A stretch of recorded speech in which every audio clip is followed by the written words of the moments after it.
So on the most recent Bogosity podcast, I mentioned this action that was being taken against the Internet Archive. I kind of summarized it, but I thought I'd do one to kind of let you know what's really going on with that. And Techdirt helped by publishing this one, just a review and an update of what's going on my birthday. So thanks for the birthday present, Mike Masnick. I know you did it just for me. So, yep. Yeah, they're going against the Internet Archive, that wonderful treasure trove of information. It really is our modern Library of Alexandria. Of course, we know what happened to that. And so there are people who want that to happen here. The big publishers, they're suing the Internet Archive over controlled digital lending and National Emergency Library. So controlled digital lending means that they have copies of these books that they've digitized. Like a library, libraries can acquire a copy of a book and then lend it out. Okay, so if they bought one copy of a book, then one person can lend it. And then if someone else wants that book, you have to wait for that person to return it before you can lend it out again. Libraries actually buy multiple copies of a lot of books that people check out a lot, but that's kind of the way it works. It's the same kind of one-to-one thing. Even though it's digital and theoretically they could give it out to a bunch of people, they only do it one at a time, and someone has to return the book before it can be lent out again. Except with the National Emergency Library, which is what they've done here in COVID. So the idea is all these libraries are closing down because of the pandemic. So people who could normally access all of those books no longer have access to them. So the idea is that the Internet Archive is stepping in and picking up the slack. So on the surface, it seems like they're being sued for this National Emergency Library. They're really being sued for the whole thing, the CDL and everything. And you'll see how extreme this gets. It's not just that Kenneth White person I was talking about on the podcast. Like I said, he's just the one that's being honest about it. But here, I think you'll see that this is really what the big content providers want. They hate libraries, and they hate the Internet Archive especially. So Masnick writes, nearly all public libraries at the time had to shut down entirely due to the COVID-19 pandemic. The NEL was helping people who otherwise would never have had access to the books that were sitting inside libraries, collecting dust on the inaccessible shelves. Indeed, plenty of teachers in schools thanked the Internet Archive for making it possible for students to still read books that were stuck inside locked up classrooms and school libraries and things like that.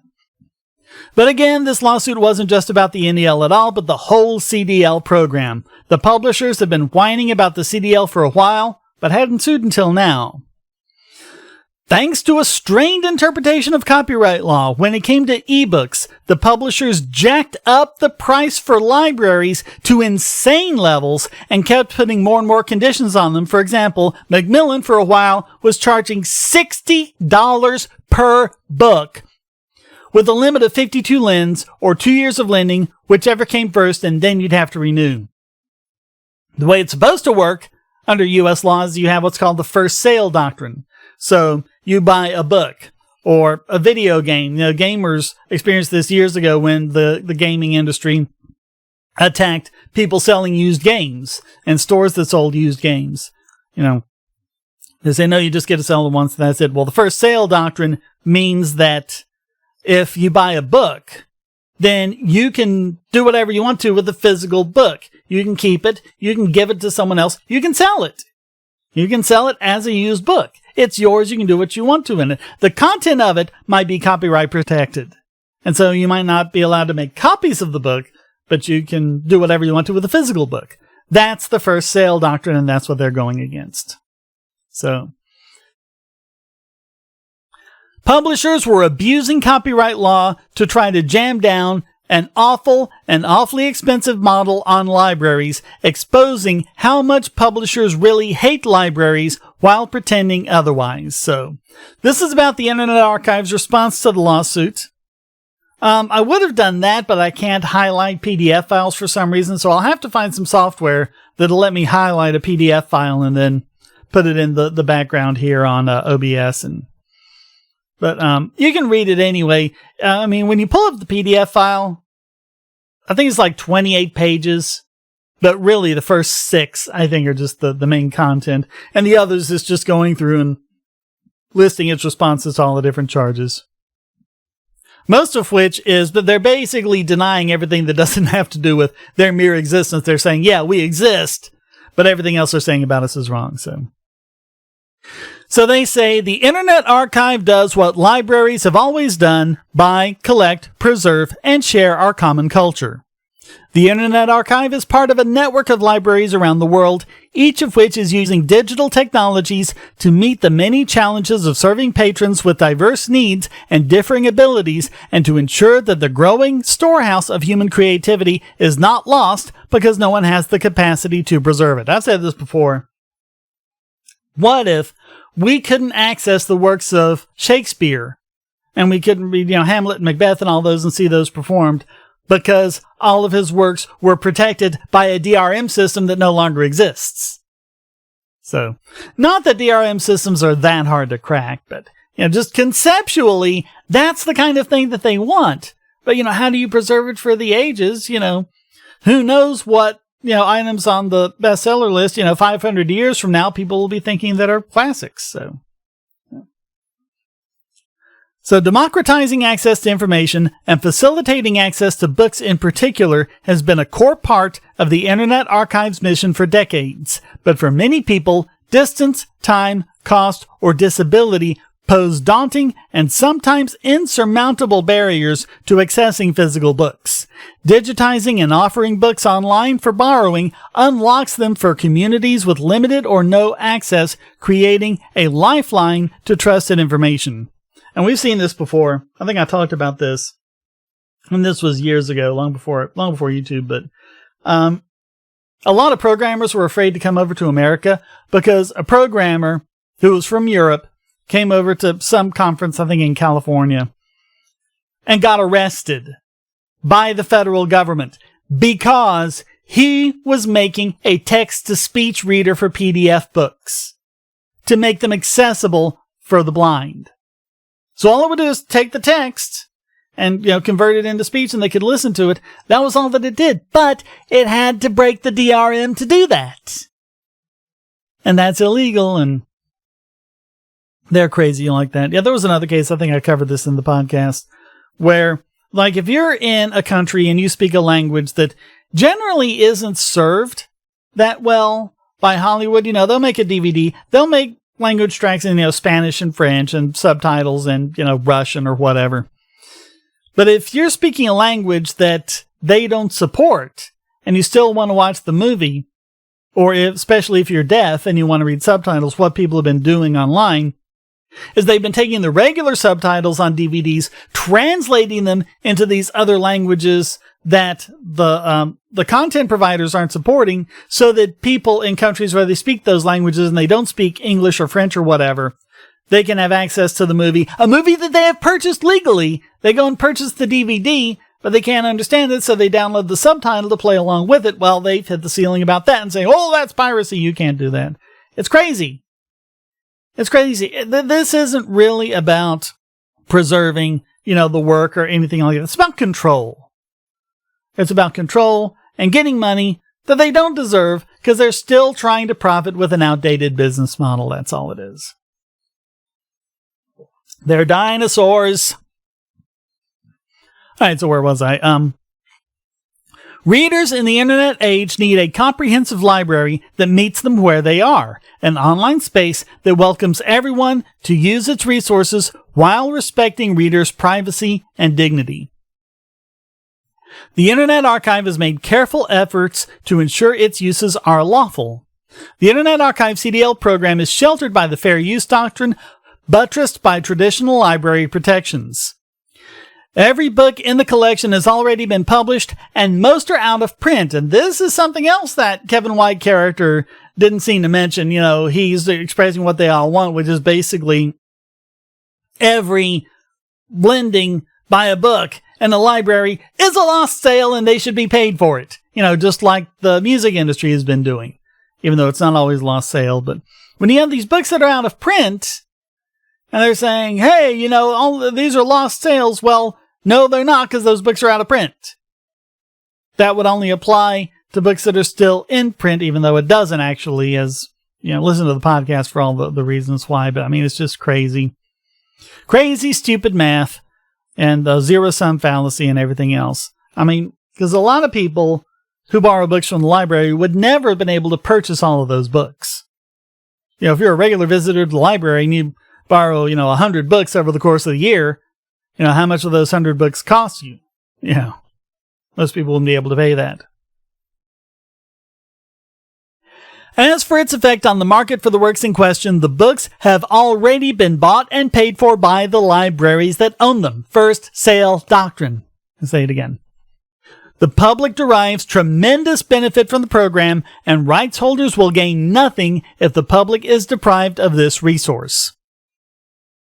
During the early days of the COVID-19 crisis, in response to urgent pleas from teachers and librarians whose students and patrons had been ordered to stay at home, the Internet Archive decided to temporarily permit lending that could have exceeded the 1-to-1 owned-to-loaned ratio. With millions of print books locked away, digital lending was the only practical way to get books to those who needed them.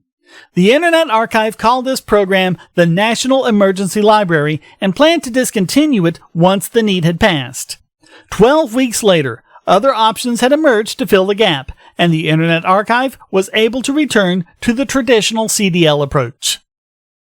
Contrary to the publisher's accusations, the Internet Archive and the hundreds of libraries and archives that support it are not pirates or thieves. They are librarians striving to serve their patrons online, just as they have done for centuries in the brick-and-mortar world.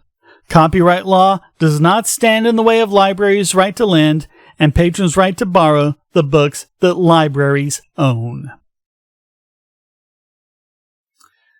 So, yay, Internet Archive, and the founder, Brewster Kahle, or Kahl, not sure how that's pronounced. Give me a name, I'll mispronounce it. You've probably picked up on that by now. But beyond trying to just kill the CDL, the lawsuit wants the archive to destroy the books. Destroy all those digital copies that have spent so much time scanning for so many libraries and to preserve the history. And he wrote, these publishers call for the destruction of the 1.5 million digital books that Internet Archive makes available to our patrons. This form of digital book burning is unprecedented and unfairly disadvantages people with print disabilities. For the blind, ebooks are a lifeline, and I just mentioned that with the text-to-speech stuff. Yet less than 1 in 10 exists in accessible formats. Since 2010, Internet Archive has made our lending library available to the blind and print-disabled community in addition to sighted users. If the publishers are successful with their lawsuit, more than 1 million of these books would be deleted from the Internet's digital shelves forever. And that is reprehensible. But this is what you get, people. This is what you get when you take a bogus idea that the ideas in our head and ideas that we express and things we say to others and things we write down and things like that, that we own them like it's property. It's not property. It's being called property. But what they're doing is they're wrongly applying the concepts of property and scarcity to these things. I've got a bottle of water here. Right? I own this bottle of water. Okay. That means that I can drink the water. I can keep the bottle and drink the water in the future. No one can snatch it away from me as soon as I set it down. So I've got future use. And also, there's exclusivity. I can stop someone else from drinking this water. The reason why is that there's only one bottle of water. This is just one thing. If you take this from me, then I would have to undergo the expense of getting another bottle of water. And so you've actually robbed from me. Information doesn't work that way. If I take a copy of something that you've made, I haven't deprived you of the original. If I steal your car, I've stolen your car. If I look at your car and build one just like it, I haven't stolen your car. It's completely ridiculous. And this is what you get. And this is an existential threat to the entire creative output of our civilization. Do the stakes get any higher? That's what you get from IP. That's why IP is bogus. Yeah. And that's why I rely on viewers and supporters to keep me alive, because that's what keeps it going. Because I release my videos as Creative Commons because I am including other people's content. But as far as I'm concerned, the stuff that I make, you can just consider that public domain. I'm not going to be the one that comes after you for it. And I think Tech Dirt is very open about, I haven't actually read their licensing, but I think they're very open about republishing and things like that. But others aren't quite so nice. So even though everything I do is fair use, just to protect myself, I do have the Creative Commons. So at least you can share it in some kind of legal framework. But for what I do, well, I just consider it all public domain because it's out there now. I've given you these ideas. You can take them and you can do whatever you want to with them.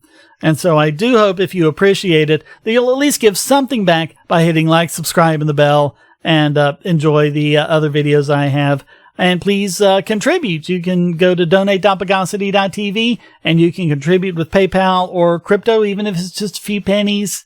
It all adds up. It all matters. Or you can become a regular subscriber at Patreon and Subscribestar and get videos like this unedited with all the little stuff that goes into it. Oh boy, there were a couple of things when I was shooting this one that, yeah, you don't see. It kind of looks like one continuous thing. It isn't. I can edit. I have sneaky ways of doing that. So, but thank you so much. Thanks to everyone who has donated and supported. Thank you for watching this. And until next time, stay strong and be free.